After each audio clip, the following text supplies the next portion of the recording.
The Governess of Blackwood Hall. Chapter 1. The Weight of Silence. The train deposited Eleanor Pierce onto the wind-swept platform of Moreton-under-Fell shortly after 4 o'clock in the afternoon, though one would scarcely have known it. The sky, a uniform and leaden grey, pressed down upon the fells with the weight of impending night, and a persistent drizzle had long since darkened the stone walls of the tiny station to the colour of tears. She was the only passenger to alight, and as the train gave a mournful whistle and continued on its way towards Scotland, the silence it left behind was immense, broken only by the hiss of rain on gravel and the lonely cry of a curlew. A ruddy-faced man in a waxed jacket emerged from the station-master's office, his gaze settling on her with a mixture of curiosity and appraisal. "Miss Pierce, for Blackwood Hall?" "Yes." Eleanor's voice felt small in the vast openness. She was grateful when the man, who introduced himself as Mr. Harding, the station-master, simply nodded and took her single carpet-bag, gesturing for her to follow him to a waiting trap. The horse, a sturdy grey, stood with its head bowed against the weather, as patient as the stones themselves. The journey from the village was a silent affair of several miles. Mr. Harding was not a talkative man, and the few attempts Eleanor made at conversation were met with monosyllabic replies or a non-committal grunt. He seemed content to let the rhythmic clopping of hooves and the persistent drumming of rain on the trap's canvas roof fill the space between them. Eleanor, her hands clasped tightly in her lap within her worn muff, watched the landscape unfold. It was a country of breathtaking, brutal solitude. The road wound its way upwards, leaving behind the huddled grey cottages of the village for the open moor. Heather, now gone to brown for the winter, stretched endlessly on either side, broken only by outcroppings of black rock and the skeletal forms of stunted hawthorns. The wind, unimpeded by tree or hill, keened a constant, low lament. It was a place that felt ancient and deeply, profoundly indifferent to the concerns of humankind. In the distance, shrouded in a veil of mist, she saw it for the first time. Blackwood Hall. It rose from the landscape like a natural formation, a jagged outcrop of dark stone and slate. Even from this distance, its grandeur was undeniable, but it was a sombre, oppressive grandeur. Its many windows, she imagined, stared out at the moors like the vacant eyes of a skull. No welcoming lights gleamed in the deepening gloom. It absorbed what little light remained and gave nothing back. A shiver, unrelated to the cold, traced a path down her spine. This was to be her new home. The thought brought with it a flurry of anxieties. The position had come to her through a London agency, a recommendation from a former colleague who had spoken highly of the family's discretion and the generous salary. For a vicar's daughter left with precious little beyond her education and her wits, it had seemed a godsend. Mr. Godwin Blackwood, widower, sought a governess for his daughter, a girl of 9. The requirements were simple: a firm but gentle hand, a proficiency in music and French, and an unwaveringly steady disposition. The last, Eleanor was beginning to understand, was paramount. The trap turned off the road and onto a private drive, a long, straight avenue lined with ancient, dripping firs, whose branches met overhead to form a dark, claustrophobic tunnel. It was like being swallowed whole. The sound of the wheels changed from the crunch of gravel to a muffled roll as they passed through a pair of immense wrought-iron gates, their intricate scrollwork crusted with rust. At last, the hall loomed directly before them. It was larger and more forbidding up close. The central block was flanked by 2 unequal wings, one of which, the westernmost, appeared older, its stone darker and its windows smaller, like squinting eyes. Many of these windows were shuttered. The trap crunched to a halt before a vast, studded oak door. Mr. Harding climbed down and wordlessly handed her bag to a servant who had materialized as if from the very stones. He was an elderly man, stooped and severe in his black tailcoat. He gave Eleanor a brief, penetrating look that seemed to weigh her very soul and find it possibly wanting. "Miss Pierce, I am Grimsby, the butler, if you will follow me." She was led into a great hall that rose the full height of the house.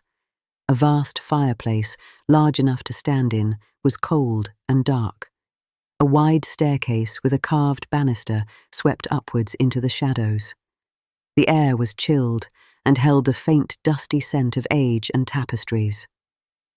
Grimsby did not linger. He led her briskly up the stairs and down a long corridor, his footsteps silent on the thick runner.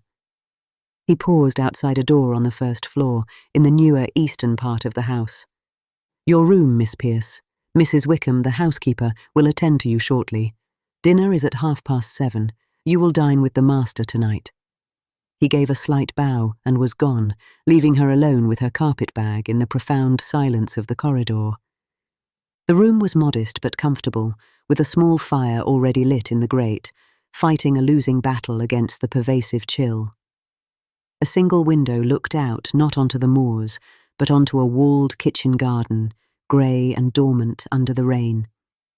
It was a room designed to be forgotten, a room for someone who was neither family nor servant, caught in the uncomfortable limbo that was a governess's lot. Before she had time to fully unpack, a sharp rap at the door heralded the arrival of Mrs. Wickham.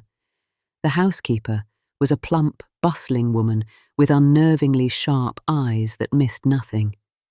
She took in Eleanor's plain but well-made grey dress, her neatly pinned auburn hair, and the single worn volume of poetry on the nightstand in a single, sweeping glance.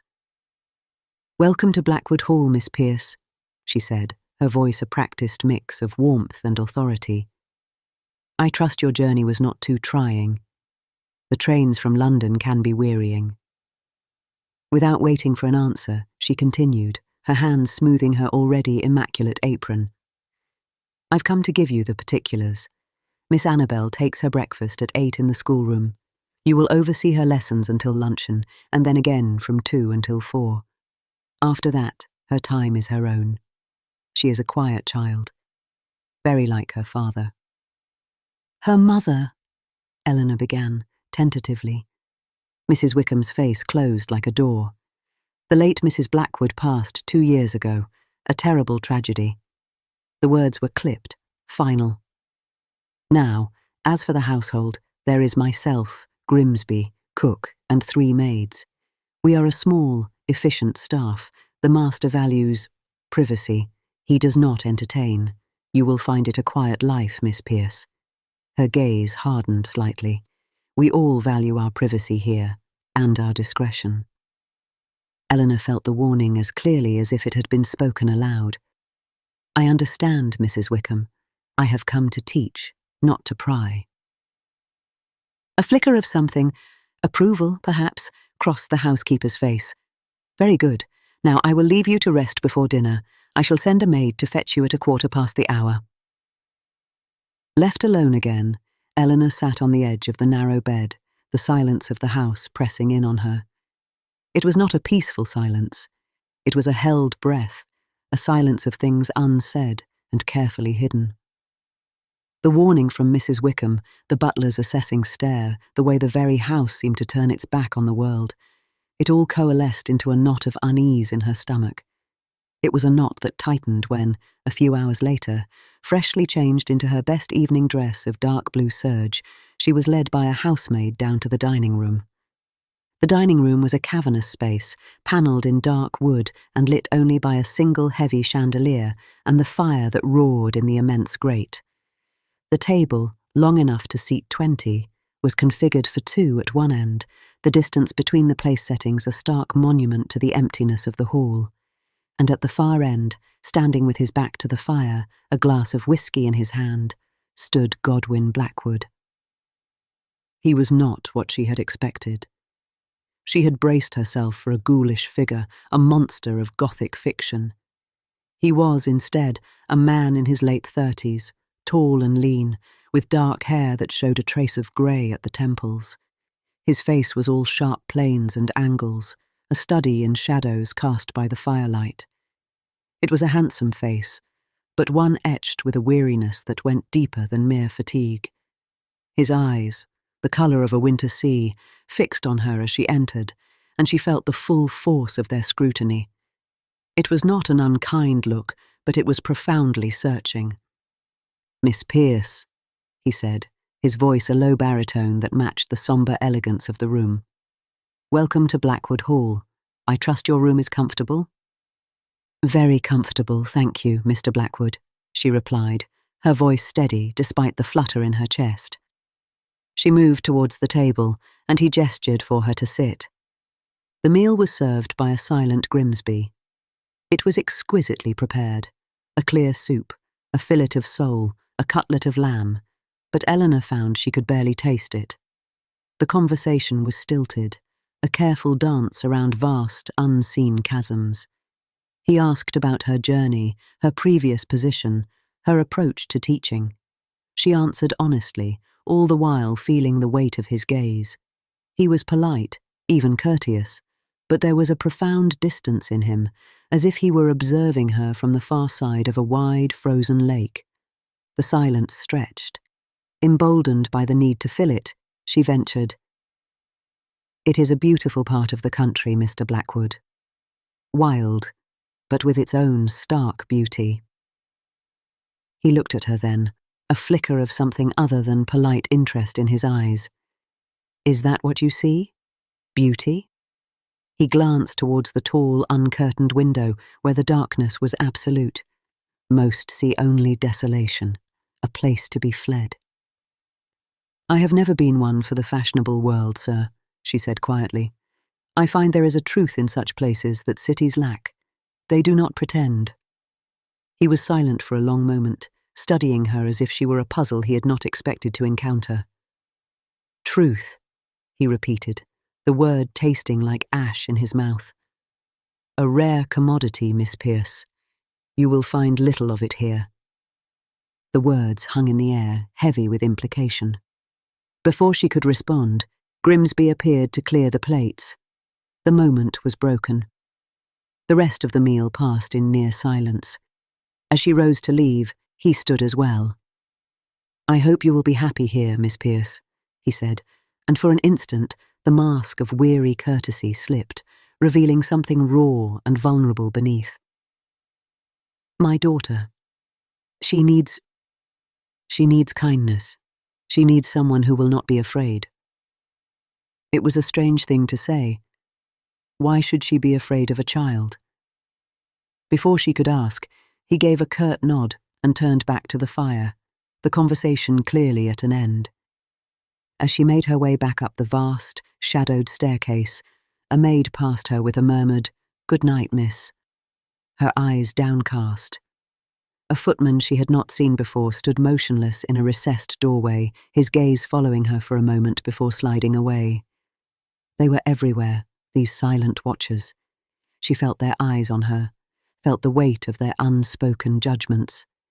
She was the new variable, the stranger in their midst. They were watching to see what she would do. They were watching to see if she, too, would be consumed by Blackwood Hall. Later that night, lying in her narrow bed, the fire now reduced to glowing embers, Eleanor listened. The house was not silent.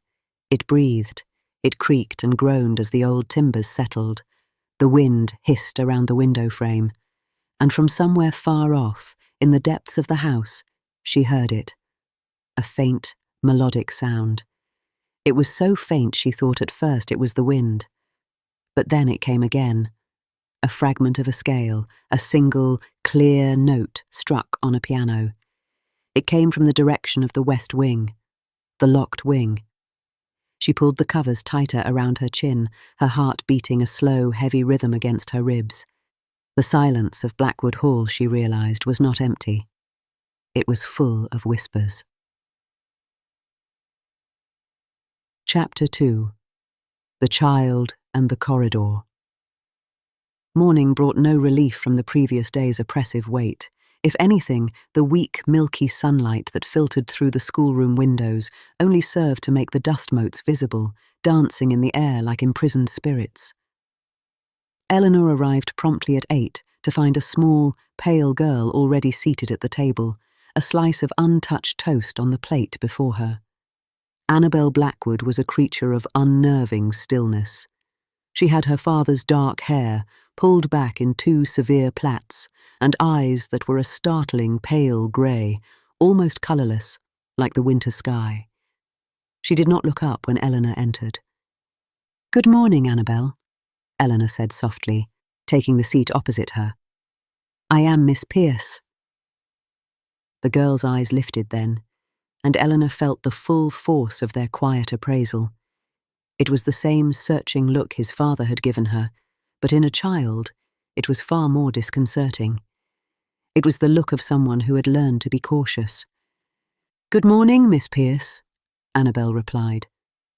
Her voice was clear and polite, but utterly devoid of the warmth or curiosity natural to a 9-year-old. The first lesson was geography. Eleanor had prepared a lesson on the counties of England, with a map and illustrations of famous landmarks. Annabel listened with perfect attention, answered every question correctly, and showed no interest whatsoever. Her recitations were flawless, mechanical. It was like teaching a remarkably well-programmed automaton. It was not until after luncheon, when they moved to the small upright piano in the corner of the schoolroom, that a crack appeared in the child's perfect composure. Eleanor played a simple C major scale and asked Annabel to do the same. The girl's small hands found the keys with instant accuracy. But then, instead of stopping, she continued. Her fingers moved into a minor key, picking out a melody so sad and achingly lonely that it brought a lump to Eleanor's throat. It was not a child's tune. It was a complex, yearning fragment of something much older. "Annabel," Eleanor breathed when the last note faded. "That was beautiful. What is it called?" The girl looked at her, and for the first time, there was something other than polite blankness in her eyes. A flicker of surprise, perhaps, that her music had been heard. "It has no name," she said. "I hear it sometimes, in the night." "From the piano? In the house?" "No." Annabel's gaze drifted towards the window, towards the distant mist-shrouded outline of the west wing. "From the quiet." Eleanor felt a chill. "Does your father know you play so well?" "He does not ask me to play," Annabel stated simply. It was not said with sadness or resentment. It was a simple fact. He did not ask. That evening, emboldened by the small connection they had made, Eleanor decided to explore. The house was vast, and her duties, she reasoned, required her to know its layout. She told herself this firmly as she walked down the main corridor after putting Annabel to bed. The servants were below stairs, the master was in his study, the house was hers. She walked past her own room, past the guest rooms, all closed, all shrouded in dust cloths, and towards the central hall. The grand staircase descended into the darkness below. She turned instead towards the opposite direction, towards the older part of the house. The corridor here narrowed. The wallpaper, a dark red pattern now faded to the colour of dried blood, felt closer. The portraits on the walls seemed to follow her with eyes that were darker and more severe than those in the main part of the house. At the end of the corridor, she found it. A heavy oak door, banded with iron, set into an archway that was clearly part of the original building. This was the entrance to the west wing. She reached out and, with trembling fingers, tried the iron handle. It was locked, solid and immovable. She pressed her ear against the cool wood and listened. Nothing. Just the profound, muffled silence of the sealed-off space. She thought of the piano music she had heard. Had it been her imagination? Or was it a memory, trapped in the very stones? A floorboard creaked behind her. Eleanor spun around, her heart lurching into her throat. A figure stood in the shadows of the corridor, silhouetted against the dim light from the main hall. It was Mr. Blackwood. "Miss Pierce," he said, his voice even. "You are lost." It was not a question. It was a statement of fact and an accusation. I was merely acquainting myself with the house, Mr. Blackwood, she stammered, her face burning with shame at being caught. I hope I have not overstepped. He walked towards her, his footsteps silent on the thick runner. He stopped a few feet away, his gaze moving from her face to the locked door behind her, and then back again. In the dim light, his expression was unreadable, carved from the same stone as the house itself. That door is kept locked for a reason, he said. His voice was low, but it carried a weight of command that brooked no argument. The west wing is unsafe. The floors are rotten, the ceilings are liable to collapse. It is not a place for you, or for Annabel. I would have your word that you will not attempt to enter it again. The explanation was perfectly logical. It was the explanation any prudent landowner would give. But Eleanor, standing there in the shadowed corridor, felt the weight of something unsaid. It was not just rotten floors he was protecting. It was a secret. The air around him seemed to thicken with it. Of course, Mr. Blackwood, she murmured, dropping her gaze. You have my word. He nodded slowly. Good. I would not wish for you to come to any harm, Miss Pierce. There was a strange emphasis on the word harm that made her skin prickle. He stood aside, a gesture for her to pass. As she walked by him close enough to catch the faint scent of sandalwood and wood smoke, he spoke again, his voice so low she barely caught it. The servants talk. They have nothing else to do in a place like this. I would caution you not to listen. The next day, the servants' whispers found her whether she listened or not. She was in the still room, fetching a fresh supply of drawing paper from a cupboard Mrs. Wickham had directed her to when she heard them. The door to the kitchen yard was ajar, and the voices of two maids, Dora and Bessie, floated in on the cold air. They thought themselves alone. Wouldn't catch me going near that end of the house after dark, Dora was saying, her voice a thrilled whisper. Not for all the tea in China. Her ladyship was found there, wasn't she? Bessie replied, her voice hushed with morbid awe. At the bottom of the stairs in the west wing, Grimsey says it was a terrible accident, just terrible. Aye, that's what they say. Dora's voice dropped even lower. But my mum, she was in service over at the Grange before she married. She heard things, said there was talk that it weren't no accident, that the master that he had a temper, he did, and her being so young and pretty, and him so dark and jealous. The clatter of a pail made Eleanor jump, and the voices ceased instantly. She stood frozen in the still room, her hand gripping the packet of drawing paper so tightly her knuckles were white. The west wing, the locked door, the terrible tragedy Mrs. Wickham had mentioned. The master's wife had died there. She had fallen down the stairs, and the servants whispered it was no accident. The rumours painted him as a monster, a wife-killer. But the man she had dined with, the father who looked at his silent daughter with such pained, helpless love, the man who had warned her away from danger with a voice full of weary concern. Was that a monster? Or was it the face of a man unjustly condemned, trapped in his own house by the ghosts of gossip and tragedy? That night, she did not hear phantom piano music. Instead, as she lay in the darkness, she heard something else, the sound of footsteps. They were not the soft, padding footsteps of a servant about his duties. These were slow, heavy, deliberate. They came from above her, from the direction of the sealed-off wing, the sound muffled by distance and thick stone walls. Pacing, back and forth, the footsteps of someone or something that could not find rest. The hook of the mystery had sunk deep. The truth, she knew with a certainty that chilled her to the bone, was not in the rumours. It was not in the servants' whispers or the master's warnings. It was behind that locked door. Chapter 3. The Face in the Frame.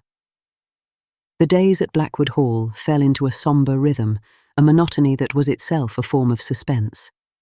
Each morning brought the same silent breakfast with Annabel, the same flawless, lifeless lessons, the same polite, distant exchanges with Mr. Blackwood at dinner.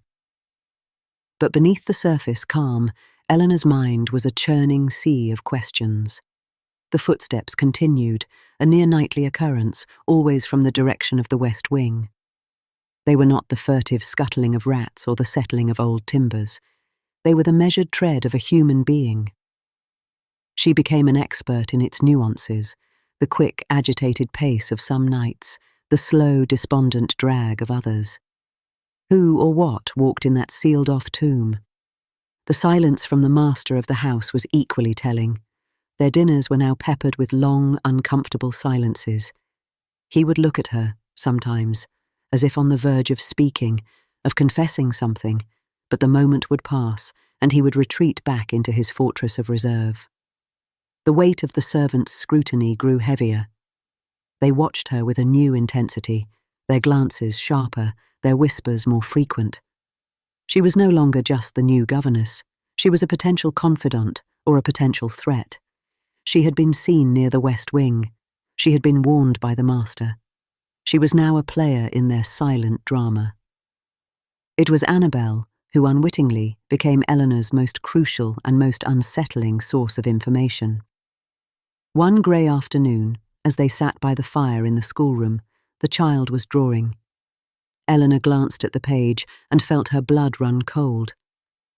The drawing was crude, the work of a 9-year-old, but its subject was unmistakable.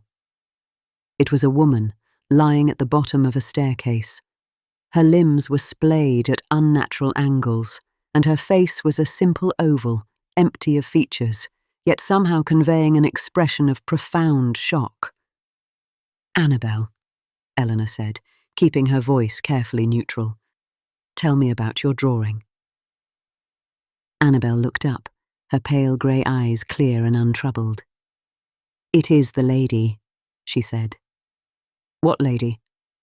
"The lady in the west wing, the one who plays the piano." She said it with the same simple certainty with which she might have stated that the sky was grey. Eleanor's heart hammered against her ribs. "You have seen her?" "Sometimes. At night. She walks. But she is sad. She does not see me." Annabel returned to her drawing, adding a few more strokes to the shadowy figure at the foot of the stairs. This was no longer a matter of servants' gossip or mysterious footsteps. This was a child, a sensitive, isolated child, describing a ghost. Or was she describing a memory? A memory her young mind had twisted into something spectral to protect itself from a horror it could not comprehend. That night, Eleanor could bear it no longer. The pacing had begun again, a slow, relentless march from one end of the wing to the other. It was a sound of such profound despair that it seemed to seep through the very walls and into her bones. The logical explanation that Mr. Blackwood himself was the walker, visiting some secret shrine to his dead wife, warred with the more terrifying possibility that Annabel's lady was real. But the look in his eyes, the weight of his unspoken sorrow, did not feel like guilt. It felt like grief. Monumental, unending grief. She had to know. She had given her word, but some promises, she reasoned, were made in ignorance. The truth, whatever it was, had become a necessity. The well-being of the child in her care, perhaps even her own sanity, depended on it. The next afternoon, while Mr. Blackwood was riding on the far side of the estate and the servants were deep in their below-stairs preparations for dinner, Eleanor made her move. She had noticed, on one of her many quiet perambulations, that Grimsby, for all his vigilance, had a routine. Every day at 3, he retired to his pantry for an hour to attend to the silver and, she suspected, to doze. It was the only hour of the day when the entrance hall was truly empty. She had also been studying the lock on the west wing door. It was old, a heavy iron affair, but the keyhole was large. A girl she had known in her last position had been a lockpick's daughter, and in the boredom of long evenings had taught Eleanor a few simple tricks, Useless skills for a governess, she had thought at the time. Now she blessed that idle knowledge. She had acquired, from a dusty box of odds and ends in the still room, a stout hairpin and a thin, flexible knife used for prying open paint tins. Her heart in her throat, she slipped down the silent corridor. The portraits seemed to lean in, their painted eyes following her every step.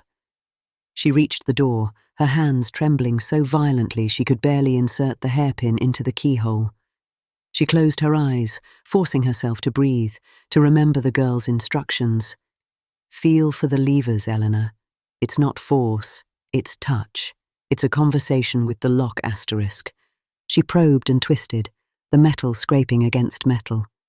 Minutes passed that felt like hours. Sweat beaded on her upper lip. She was about to give up, convinced of her own foolishness, when she felt a faint click. She tried the handle.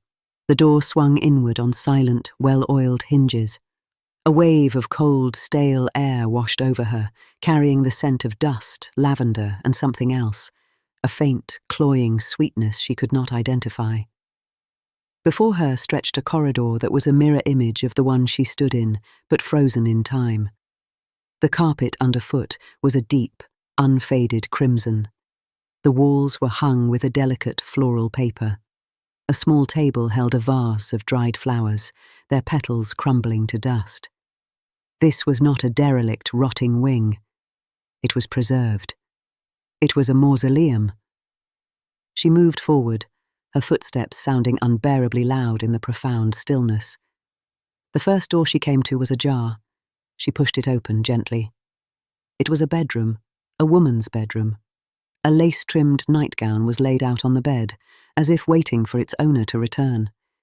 A silver hairbrush set with mother-of-pearl sat on the vanity, a few long, dark hairs still entangled in its bristles.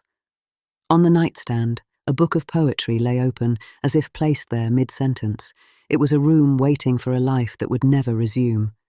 Eleanor's throat tightened with a sorrow that was not her own. She backed out, her mind reeling. This was not the lair of a murderer. This was a shrine, a testament to a love so fierce it could not let go. She continued down the corridor, towards the source of the nightly pacing. The corridor opened into a large, circular gallery that overlooked the main entrance hall of the West Wing.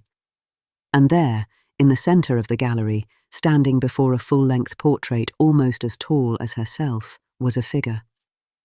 For a heart-stopping second, Eleanor thought Annabel's lady was real. But then the figure turned, and she saw it was a woman. A living, breathing woman. She was pale, so pale her skin was almost translucent, dressed in a simple grey gown that hung loosely on a frame far too thin. Her dark hair, streaked with premature grey, hung lankly around her shoulders. Her eyes, a faded watery blue, stared at Eleanor with an expression of profound, terrified bewilderment. "You are not real," the woman whispered, her voice a dry rustle like leaves in autumn. "You are another ghost." Eleanor could not speak. She could only stare, her mind struggling to reconcile this apparition with everything she had been told. The woman turned back to the portrait, and Eleanor's gaze followed. It was a painting of Mr. Blackwood, younger, less careworn, a smile on his face that she had never seen. And beside him, seated, was this woman. The woman before her was a ravaged, hollowed-out version, but the resemblance was undeniable. The same delicate bone structure, the same pale eyes. The woman in the portrait was Elizabeth Blackwood, the dead wife, the victim of the master's supposed crime, but she was not dead. She was here, a prisoner in her own home, a ghost of flesh and blood. The pacing, the piano music, it was her. It had always been her. The woman spoke again, her voice a thread of sound, her gaze still fixed on the painting of her husband.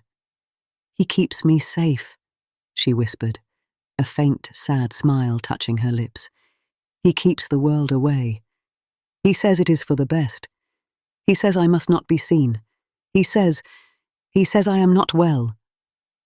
She finally turned to look at Eleanor, her eyes filling with a terrible lucid clarity. "Am I not well? I cannot always remember." Eleanor's legs gave way, and she sank onto a small velvet settee behind her, her mind a whirlwind of horror and pity. The monster was not a murderer. The monster was grief itself. And the man she was beginning to trust was its most devoted and most tragic victim. Chapter 4. The Key in the Lock. Ellendo didn't know how long she sat there in the frozen gallery of the West Wing, staring at the woman who was supposed to be dead. The light through the tall, dusty windows had begun to fade, deepening the shadows in the corners. Elizabeth Blackwood had drifted away from the portrait and now stood by a window, her back to Eleanor, her thin frame silhouetted against the grey sky. She seemed to have forgotten Eleanor's presence entirely, her attention captured by the skeletal branches of the trees in the walled garden far below. The faint, cloying sweetness in the air was stronger here. It came from a small porcelain burner on a side table, from which a thin curl of steam rose. The smell, Eleanor now realised, was laudanum. The woman was being sedated, kept docile, kept quiet, kept a secret. A wave of nausea washed over her.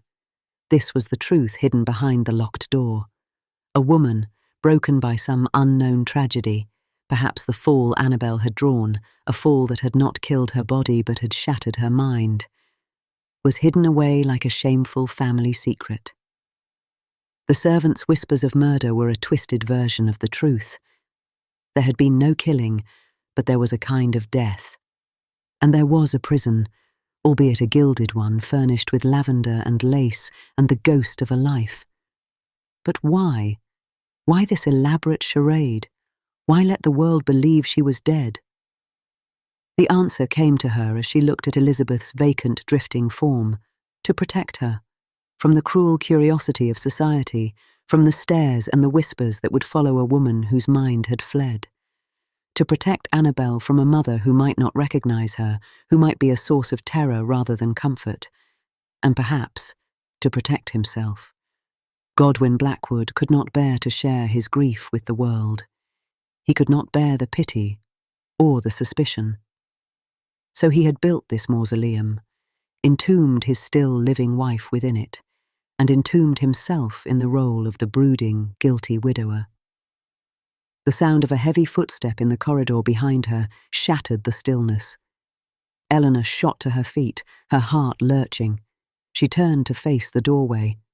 Godwin Blackwood stood there. He was not in his riding clothes, but in his usual dark evening attire. He must have returned early. His face, as he took in the scene, Eleanor standing trembling before his wife, who remained oblivious by the window, was a study in anguish. The weariness she had always seen in him was stripped away, revealing a raw, bottomless pit of despair, and she realised with a start, fear. "So," he said, his voice barely a whisper. "Now you know." He did not move towards her. He did not rage. He simply stood there, a man defeated. Elizabeth turned at the sound of his voice. A flicker of recognition, of something like love, crossed her ravaged features. "Godwin," she said, her voice soft. "You are home." He looked at his wife, and the expression on his face was one of such tender, heartbreaking love that Eleanor felt tears prick her own eyes. He crossed to her, taking her cold, limp hand in his. "Yes, my love," he murmured. "I am home." Elizabeth smiled, a vacant, beautiful smile, and then her gaze drifted away again, back to the window. Mr. Blackwood gently led her towards a door on the far side of the gallery. "Come, Elizabeth, it is time for your rest." He cast one last imploring look at Eleanor, a look that begged for her silence, her understanding, her mercy, before disappearing with his wife into the shadows. Eleanor did not wait. She fled the West Wing, her footsteps echoing wildly in the silent corridor. She did not stop until she reached her own room, where she sank onto the bed, her whole body shaking. The foundation of her world at Blackwood Hall had crumbled. The monster was a man imprisoned by love. The victim was a living ghost. And the whispers, the locked doors, the silent, watchful servants, it was all a conspiracy of compassion. The knowledge was a heavy, terrible burden. Dinner that night was a grotesque parody of normalcy. Eleanor was surprised when Grimsby appeared at her door to announce that the master expected her in the dining room. She considered refusing, but a strange, compelling need to see him, to understand, drove her to go. He was already there, standing in his usual place by the fire. He looked older, diminished, the sharp planes of his face seeming more pronounced in the firelight. He did not speak until Grimsby had served the soup and retreated to his station by the sideboard. "You have every right to leave in the morning, Miss Pierce," he said, his voice low and steady. "I will provide you with references and a year's wages. I will not hold you to your position."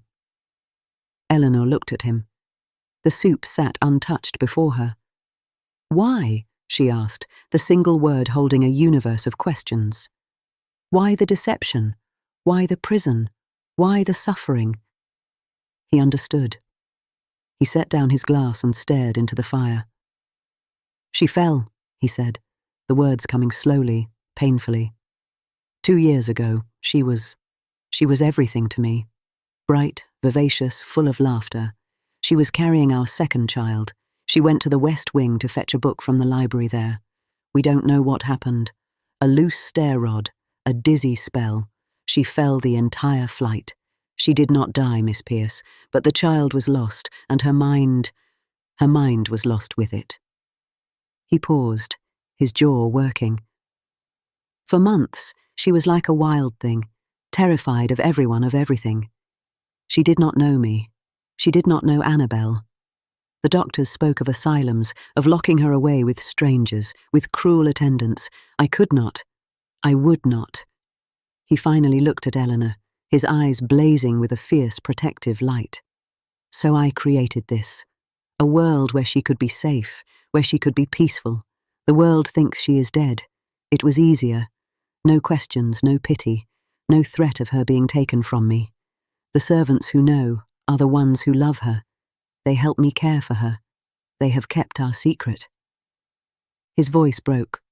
"I know what they say.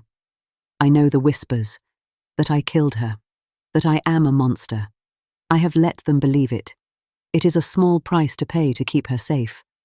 The truth is a far more pathetic thing. I am not a murderer, Miss Pierce. I am merely a man who could not let his wife go, even when she had already left him." The silence that followed was profound. Eleanor sat, motionless, the pieces of the puzzle finally clicking into place. The weight of his grief, the isolation, the silent, watchful servants, the child who drew pictures of a lady at the bottom of the stairs. It was all a product of a love so powerful it had defied death itself, and in doing so had created a kind of living death for them all. She thought of Annabelle, starved for her mother's love. She thought of Elizabeth, a prisoner of her own broken mind.